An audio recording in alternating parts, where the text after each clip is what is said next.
Assalamualaikum warahmatullahi wabarakatuh.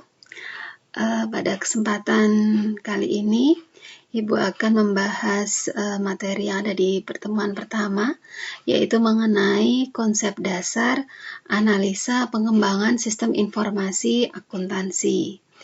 Nanti di sini ada beberapa pokok bahasan yang akan dibahas dalam materi pertemuan satu ini, ya. Di sini untuk capaian pembelajarannya adalah diharapkan mahasiswa itu mampu menganalisa dan menerapkan dari konsep dasar analisa untuk pengembangan sistem informasi akuntansi. Jadi nanti sesuai dengan yang sudah kita bahas, kalian diminta untuk mengerjakan suatu proyek, ya, membuat suatu makalah mengenai analisa dan perancangan sistemnya itu bagaimana. Nah, nanti pada saat kalian melakukan riset atau observasi, itu diharapkan kalian mampu menganalisa, ya, menganalisanya, kemudian dari hasil analisa kalian nanti akan kalian terapkan untuk pengembangan sistem selanjutnya. Seperti itu. Oke, nah ini materi yang akan dibahas, ya. Yang pertama adalah mengenai analisa, desain, dan pengembangan sistem, kemudian metodologi berorientasi objek, kemudian SDLC atau System Development Life Cycle, kemudian ada analisa kebutuhan fungsional. Nah, ini nanti ada salah satu contoh, yaitu dengan menggunakan studi kasus yang membahas mengenai sistem informasi pembelian. Baik, Ibu lanjutkan. Nah, yang pertama adalah pengertian analisa sistem. Jadi, kita harus tahu dulu mengenai apa sih yang dimaksud dengan analisa sistem itu sendiri. Di sini menurut Sukamto dan Salahuddin tahun 2013, ya.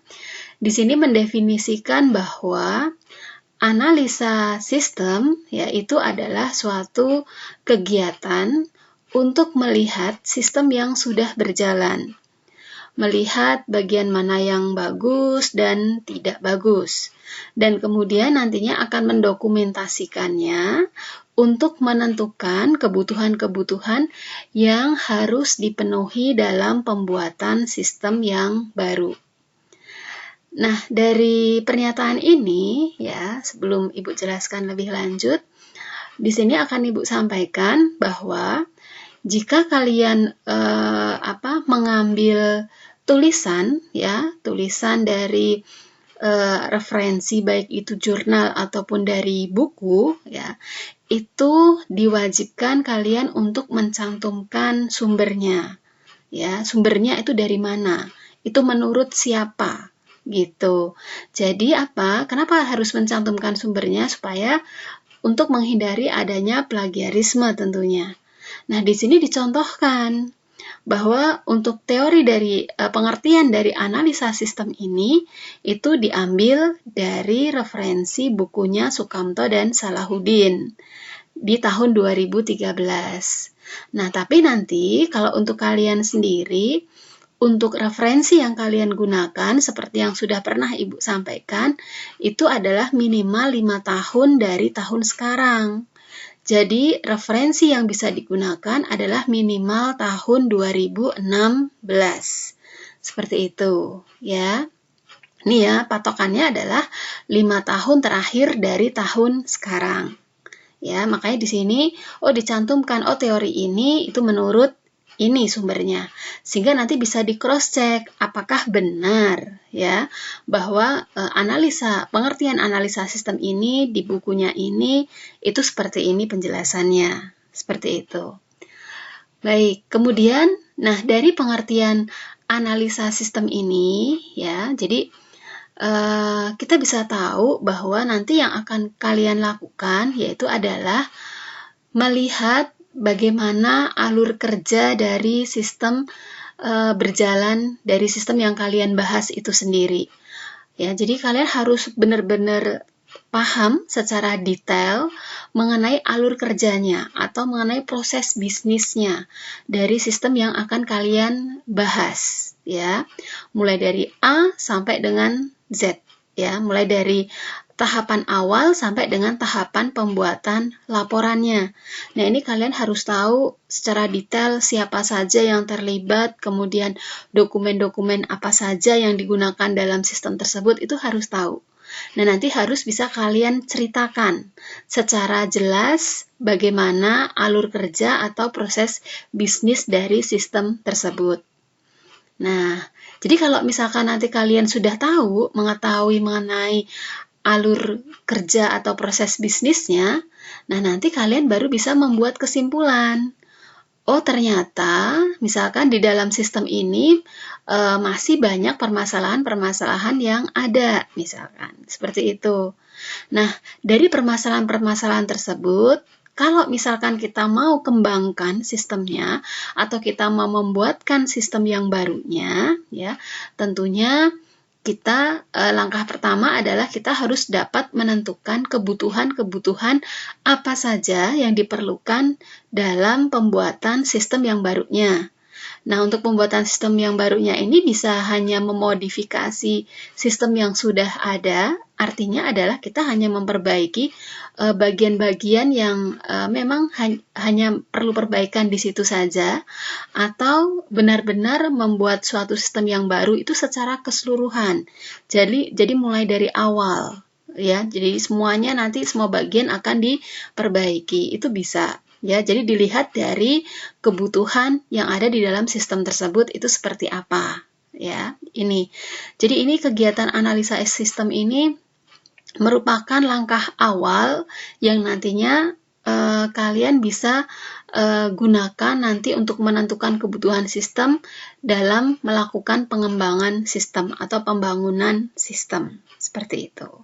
Ya, jadi sangat penting sekali ya untuk analisa sistem ini. Nah, nanti dalam melakukan analisa sistem, ini ada beberapa langkah, seperti identify, yaitu mengidentifikasikan masalah. Jadi masalah yang ada di dalam sistem itu apa? Kita harus bisa mendefinisikan atau mengidentifikasikan secara detail. Oh, contoh misalkan.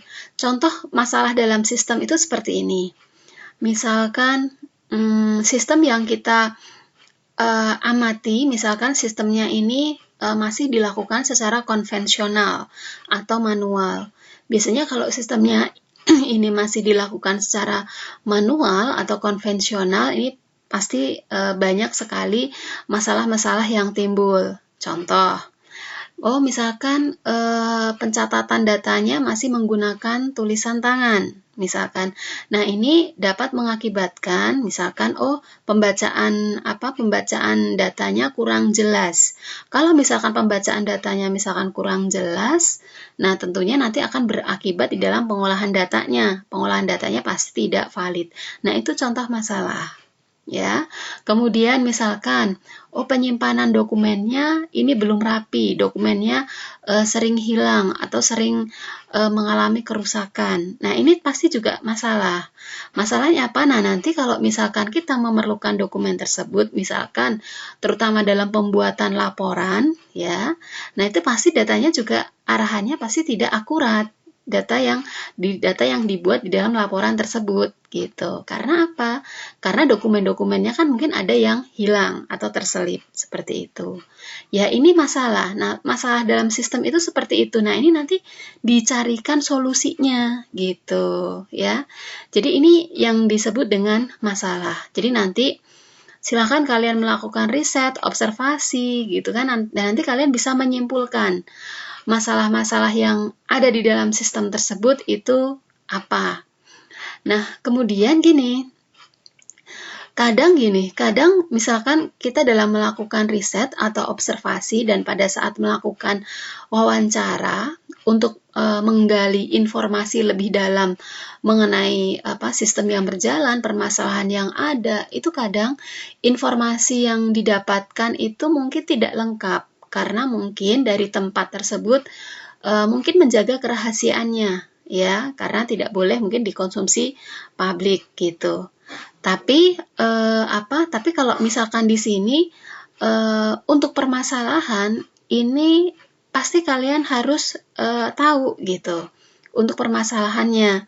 Nah, kalau misalkan pada saat kalian melakukan interview, misalkan kalian menanyakan secara langsung, oh permasalahan di sistemnya ini apa, misalkan seperti itu. Nah, nanti kalau misalkan dari tempat tersebut mengaku hanya memberikan informasi, oh tidak ada masalah, gini gitu kan. Nah, mungkin nanti kalian jadinya bingung, oh sebenarnya ada masalah atau tidak ya. Nah, kalau misalkan hal tersebut terjadi, ya, nah nanti kalian bisa memancing dengan memberikan suatu pertanyaan gitu. Misalkan pertanyaan gini, oh apakah pencatatan datanya menggunakan tulisan tangan, seperti itu misalkan. Oh terus misalkan nanti dijawab ya atau tidak gitu. Kalau misalkan iya, kalau dicatat dengan tulisan tangan sering mengalami kesalahan tidak ya gitu. Nah, itu dipancingnya untuk mengetahui permasalahannya adalah dengan pertanyaan-pertanyaan seperti itu gitu. Jadi jangan langsung misalkan kalian menanyakan oh masalahnya apa gitu. Kadang kalau tidak mau memberikan jawabannya, nah kalian harus pandai-pandai nih ya untuk mencari cara yang lain untuk mendapatkan informasi yang memang diperlukan dalam penelitian kalian. Seperti itu ya. Jadi ini salah satu solusinya untuk mendapatkan informasi atau data dari tempat yang menjadi tempat kalian riset atau observasi gitu ya. Jadi kalau mau nantinya melakukan riset atau observasi setidaknya harus dipersiapkan terlebih dahulu, misalkan harus melakukan janjian dahulu dengan pihak yang terkait, kemudian kalian juga bisa membuat daftar pertanyaan dulu. Jadi begitu sampai ke tempatnya itu kalian tidak bingung, tidak blank ya. Apa yang mau ditanyakan? Tidak ada pertanyaan-pertanyaan seperti itu, tapi sudah kalian siapkan gitu. Jadi nanti tinggal dipraktekkan saja di sana gitu pada saat melakukan interview. Oke ya. Itu sedikit pengetahuan saja ya bagaimana saat kalian melakukan riset tentunya. Nah, setelah mengidentifikasi masalah, yang kedua adalah understand, yaitu memahami. Memahami kerja dari sistem yang ada, yang sudah berjalan. Oh, sistemnya itu seperti ini. Gitu. Baru yang ketiga melakukan analis. Menganalisa sistemnya. Oh, berarti sistemnya kekurangannya masih ada di sini. Nah, itu nanti hasil dari analisa kalian. Baru yang tahapan keempat adalah report, yaitu membuat laporan dari hasil analisa tersebut. Gitu. Nah, kemudian untuk ini ya, dalam melakukan pengumpulan data ya, nanti setelah melakukan analisa, tentunya kalian butuh data-data yang diperlukan itu apa saja ya, yang nantinya kalian gunakan sebagai dasar untuk melakukan pengembangan sistem. Nah, nanti dalam melakukan pengumpulan data ini ada beberapa teknik yang bisa digunakan. Misalkan kalian melakukan interview atau wawancara, kemudian melakukan observasi atau mengamati dari objek yang akan kalian bahas, kemudian dengan menggunakan kuesioner ya. Jadi kalau nanti di dalam melakukan pengumpulan data, dalam melakukan wawancara, kalian harus jelas. Oh, dengan Bapak atau Ibu siapa dan dia berwenang sebagai apa di dalam tempat tersebut. Nah, nanti dalam melakukan wawancara, tadi seperti yang sudah Ibu sampaikan, dipersiapkan dengan baik dan juga kalian kalau misalkan pelupa, kalian buat daftar pertanyaannya terlebih dahulu. Sehingga nanti pada saat kalian melakukan wawancara secara langsung, itu kalian sudah ada bayangannya yang mau ditanyakan itu apa saja. Kemudian kalau untuk observasi ini hanya melakukan pengamatan saja ya, mengamati dari kegiatan dari sistem yang berjalannya itu seperti apa. Kalian amati, oh pengolahan datanya seperti ini, kemudian nanti pembuatan laporannya seperti ini. Jadi kalian amati semuanya ya yang berkaitan dengan sistem tersebut.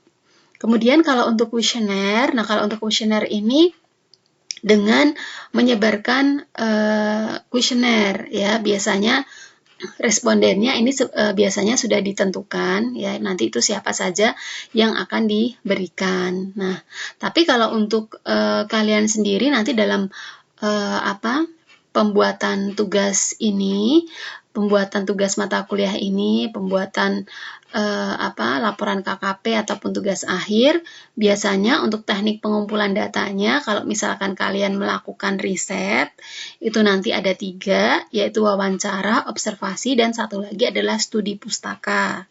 Tapi kalau misalkan non-riset atau observasi, berarti nanti pengumpulan datanya itu hanya ada 2, yaitu observasi dan studi pustaka. Jadi kalau untuk kuesioner ini tidak diperlukan dulu kalau untuk yang jenjangnya masih D3, seperti itu ya. Oke. Nah, berikutnya adalah mengenai desain sistem.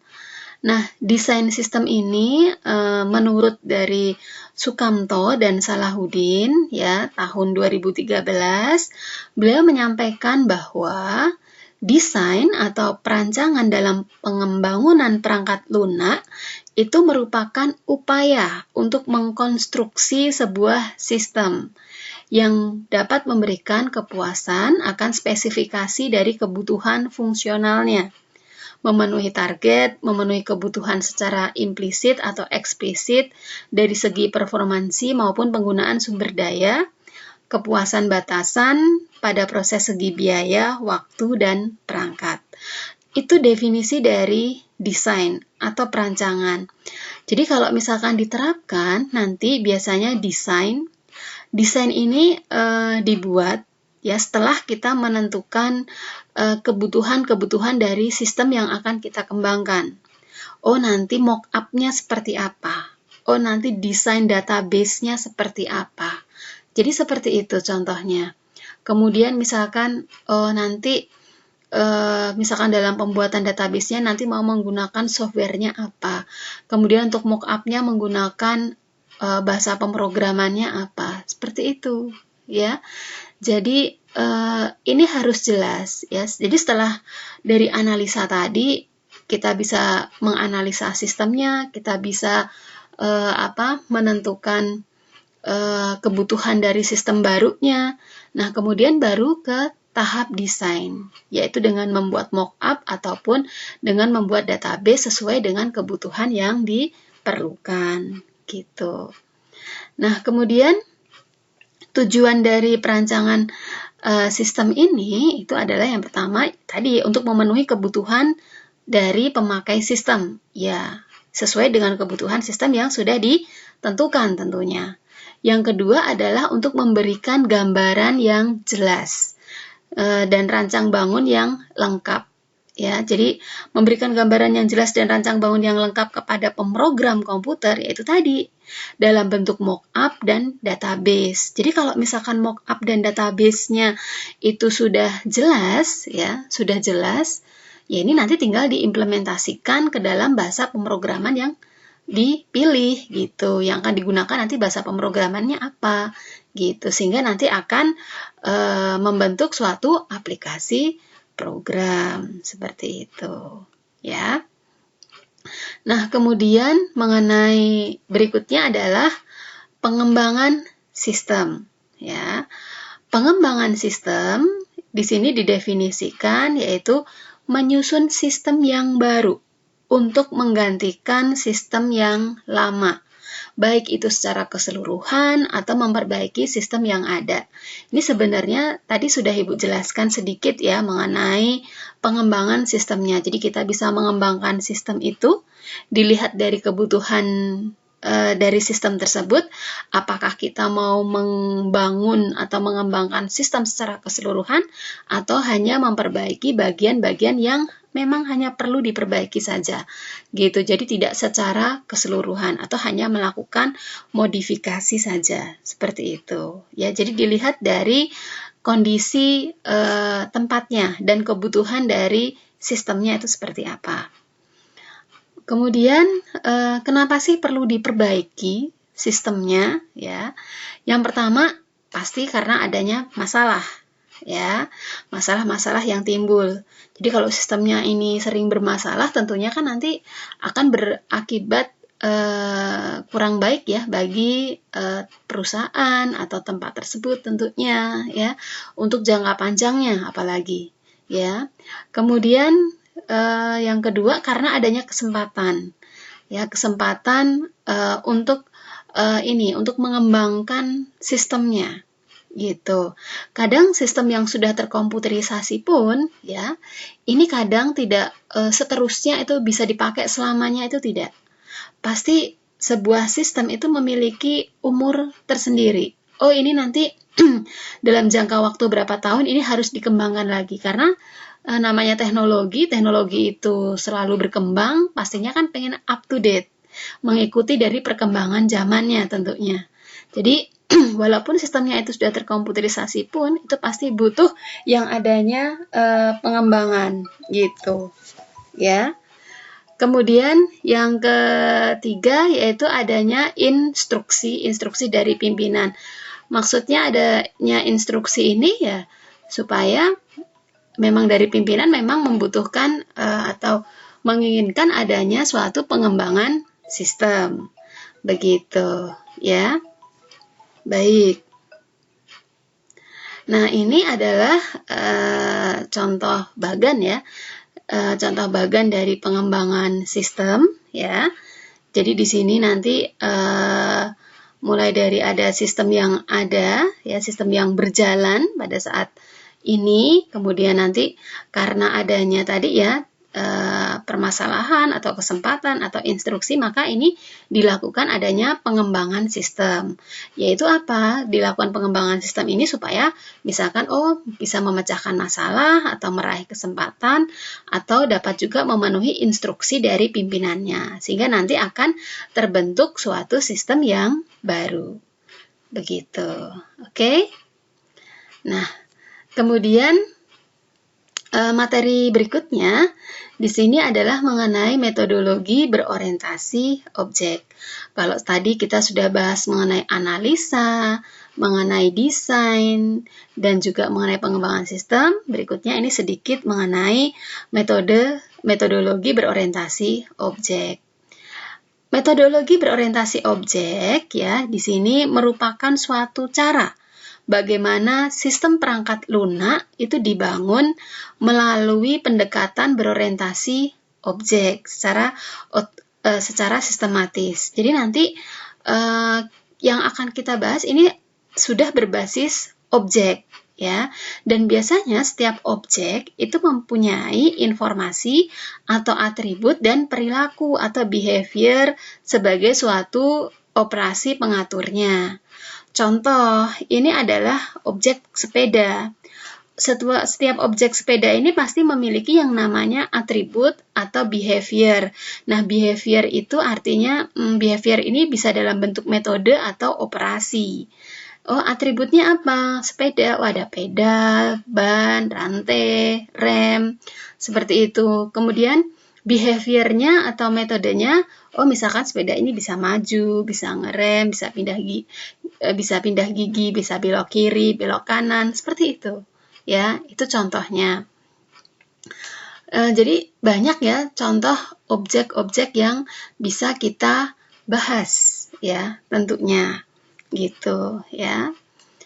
Kemudian berikutnya, nah ini ada karakteristik berorientasi objek. Mungkin kalian sudah pernah belajar mengenai karakteristik berorientasi objek. Ini ada 3 ya, yaitu pertama adalah pembungkusan atau enkapsulasi, yang kedua adalah pewarisan atau inheritance, dan yang ketiga adalah keanekaragaman atau polimorfis. Jadi kalau untuk pembungkusan atau enkapsulasi itu artinya gini, jadi kita melindungi suatu objek dari dunia luar ya, sehingga seseorang itu tidak akan mampu merusak objek yang terbungkus. Jadi ini tidak sembarang orang itu bisa mengakses dari objek tersebut. contoh untuk pembungkusan itu seperti ini. Contohnya misalkan mengenai penggunaan remote AC, ya. Nah, mengenai penggunaan AC, misalkan kita kan sudah diberikan kemudahan fasilitas berupa remote AC. Kita bisa tekan on untuk menghidupkan, off untuk mematikan. Kita juga bisa mengatur suhunya, kita tinggal mengatur dari remote-nya saja. Nah, itu kan diberikan kemudahan seperti itu. Nah, kita tidak diberikan hak akses atau kita tidak mengetahui sebenarnya apa sih yang terjadi di dalam mesin AC tersebut. Oh, nanti kalau on ini gimana ya cara kerjanya? Oh, kalau off itu bagaimana ya kerjanya? Itu kita tidak tahu. Ya, nah ini makanya disebut dengan pembungkusan itu seperti itu. Jadi pihak-pihak luar itu tidak diberikan hak akses untuk bisa menggunakan ya dari objek-objek yang ada di dalamnya. Jadi makanya ini lebih bersifat private sebenarnya. Ya. Jadi yang di luar itu tidak tahu mengenai apa sebenarnya yang terjadi di dalam tersebut. Contoh lagi misalkan mengenai penggunaan mesin ATM. Nah, di dalam penggunaan mesin ATM, kita hanya diberikan fasilitas menu-menu yang ada di dalam mesin ATM tersebut. Gitu. Tapi kita tidak tahu caranya, oh nanti kok ini kok bisa ya, tahu-tahu misalkan pada saat kita menarik uang, tahu-tahu loh kok keluar uangnya. Kalau kita mau melakukan transfer, oh sudah tertransfer, oh buktinya ada. Nah, kita hanya diberikan kemudahan itu saja, tapi kita tidak tahu bagaimana proses yang ada di dalamnya. Makanya proses yang ada di dalamnya itu dilindungi dari pihak-pihak luar yang tidak memang diperkenankan untuk mengaksesnya. Seperti itu makanya disebut dengan pembungkusan. Nah, kemudian inheritance atau pewarisan. Nah, untuk pewarisan atau inheritance ya, ini artinya adalah ya, yaitu menurunkan metode-metode atau properti-properti atau atribut-atribut dari kelas induknya ke kelas anaknya. Jadi nanti ini ada kelas turunan, ya, ada kelas induk, ada kelas turunan. Jadi kelas turunan ini akan mewarisi segala sifat yang dimiliki oleh kelas induknya. Gitu, baik itu atribut ataupun metode atau operasi yang dimiliki oleh kelas induknya itu nanti akan diwariskan ke kelas turunannya. Seperti itu. Ya. Contoh misalkan di sini adalah ada kelas segitiga. Nah, kelas segitiga ini merupakan kelas induknya.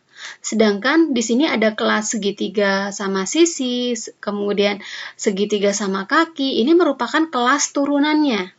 Ya, kemudian nanti untuk menghubungkan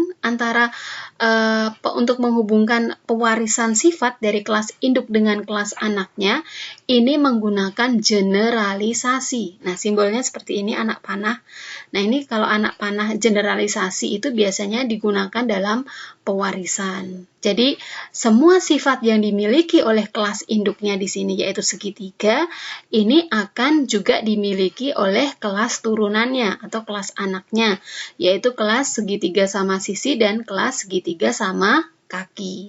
Nah, kalau misalkan dalam bahasa pemrograman Java, biasanya kalau untuk pewarisan itu nanti ada kata kerjanya, ada keywordnya, yaitu dengan menggunakan extends, seperti itu. Cirinya, kalau extend berarti nanti di sini ada pewarisan sifat. Oke. Nah, ini contohnya, misalkan seperti ini, public class sama kaki extend segitiga. Nah, di sini terjadi penurunan sifat atau pewarisan. Segitiga ini adalah kelas induk dan sama kaki ini adalah kelas turunan, gitu ya. Sebagai contohnya seperti itu. Kemudian yang ketiga ya. Yang ketiga di sini adalah keanekaragaman atau polimorfis. Kalau keanekaragaman di situ artinya yaitu memiliki fungsi-fungsi atau metode yang bernama sama tetapi berbeda dalam parameter dan implementasi kodenya. Jadi ini sebenarnya hampir sama dengan pewarisan sifat yang ada di dalam inheritance tadi, cuma nanti di sini parameternya ini ada yang berbeda. di situ ya.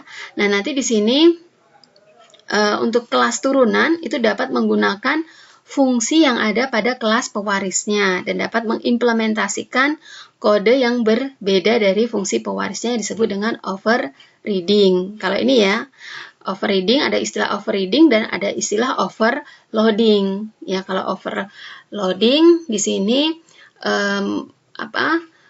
kemampuan suatu bahasa pemrograman untuk memiliki fungsi-fungsi atau metode yang bernama sama tetapi berbeda dalam parameter. Nah, ini contohnya seperti ini. Misalkan ini ada kelas yang namanya hitung luas. Ya, ada metode ya. Metodenya itu namanya adalah hitung kelas ya.